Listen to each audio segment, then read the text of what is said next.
Hello, my name is Amanda Kinney, and I'm going to be teaching you about the life cycle of ants. There are over 12,000 species of ants, so there's a little variance between the different species, but for the most part, it is about the same. A queen ant can lay millions of eggs and live for a couple years.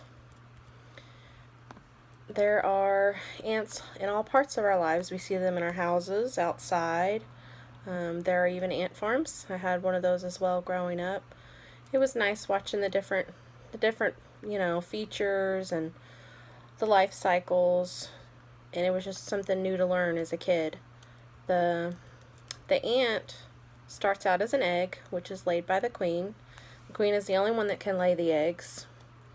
Like I said, she can lay 1,000 of these eggs within a few years. And a mature ant colony will have a princess or two that can eventually become a queen. But once the queen dies, the colony usually dies too, because there's no one laying the eggs, producing new ants. The second stage is the larvae, which is kind of like a maggot. It's just covered in hairs, wiggles around. They don't really do much. The queen and its soldiers are responsible for feeding the larvae, keeping them alive, protecting them. The hairs on the larvae makes it easy for the queen and the soldiers to move them around if needed. And the third cycle is the pupae, and it's usually a yellow, very small ant. They don't have a hard shell yet. It eventually produces at the end of that life cycle. So they're vulnerable. They don't eat much. They're weak. They don't really have a job in the colony.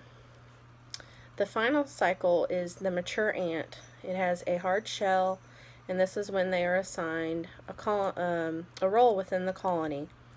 And it's a very important role because this gives them their destination for the colony. And each one consists of a queen, which is the one laying the eggs, a worker, a soldier drone, which those are usually unfertilized eggs.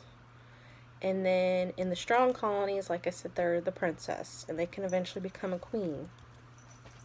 And these are the different life cycles of the ants. And I went over a little bit over each stage of the ant.